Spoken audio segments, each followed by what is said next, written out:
टकराव है।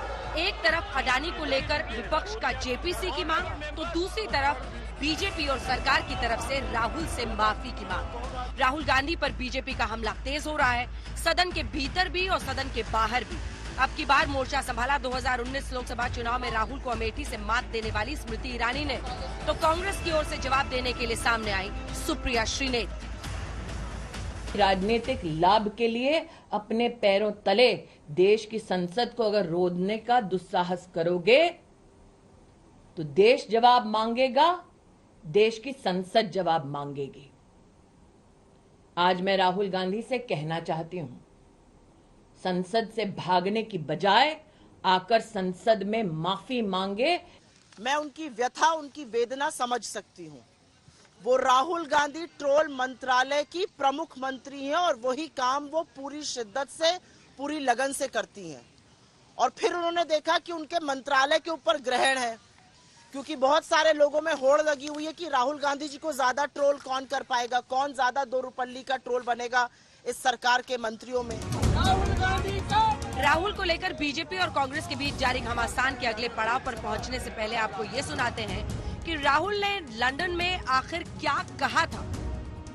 Government simply does not allow any idea of the opposition, any concept of the opposition to be discussed.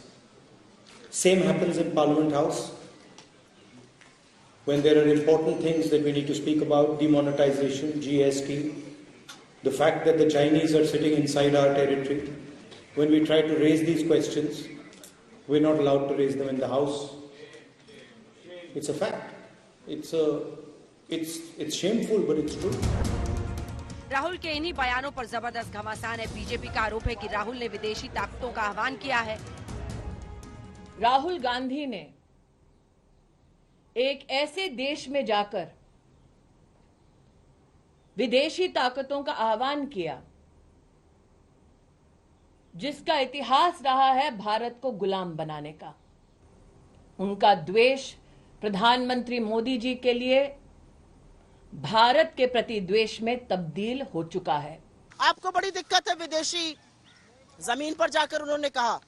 सुनिए वो सारे वक्तव्य जो मोदी जी ने विदेशी धरती पर, चाहे वो चीन हो, चाहे वो मॉस्को हो, चाहे वो यूके हो, जर्मनी हो, यूएस हो, साउथ कोरिया हो, ऐसी कौन सी भूमि है जहां पर उन्होंने जाकर देश का सिर नीचा करने का काम नहीं किया।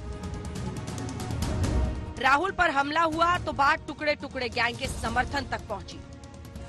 आपने जाकर विदेश में कहा कि आपको हिंदुस्तान की किसी यूनिवर्सिटी में बोलने का अधिकार नहीं, तो 2016 में देश की राजधानी में एक यूनिवर्सिटी में जाकर इस बात तक का आपने समर्थन कर दिया जब नारा लगा भारत तेरे टुकड़े होंगे। वो क्या था राहुल गांधी? इस देश को भाषा के आधार पर, वेशभूषा के आधार पर, धर्म के आधार पर, जाति के आधार पर अगड़े को पिछड़े से लड़ाना, अगड़े को दलित से लड़ाना, हिंदू मुसलमान को लड़ाना। आपने तो मिजोरम और असम में गोलियां चलवाई हुई हैं। आपने कर्नाटक और महाराष्ट्र को भिड़ाया हुआ है।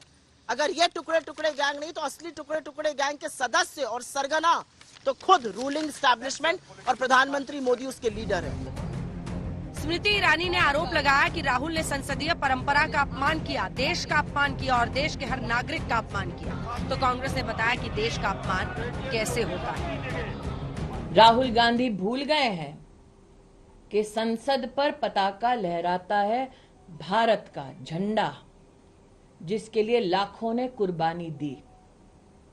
राहुल गांधी का संसदीय परंपरा का अपमान करना ऐसे राष्ट्रभक्तों का, उनके बलिदानों का और देश की लोकतांत्रिक व्यवस्था का और देश के हर नागरिक जो वोट करने जाता है उसका अपमान है। राहुल गांधी जी ने ऐसा क्या कहा है जिससे बीजेपी इतनी विचलित है? क्योंकि हमारा अपना मानना है कि ये जो सारा तांडव अंदर मचाया जा रहा है, आप सोच सकते हैं कि सत्ता पक्ष खड़ा होकर खुद सदन की कार्यवाही नहीं होने दे रहा है। इससे बड़ा प्रमाण क्या होगा कि अडानी को बचाने के लिए ये सारे काम किए जा रहे हैं। राहुल के बयान को बीजेपी ने कांग्रेस को घेरने का सबसे बड़ा हथियार बना लिया और हर दिन उस हथियार की धार तेज करती है। दूसरी ओर काउंटर करने के लिए कांग्रेस के पास अडानी वाला पुराना मुद्दा है जिसे कांग्रेस बार बार आजमा रही है। आज तक ब्यूरो।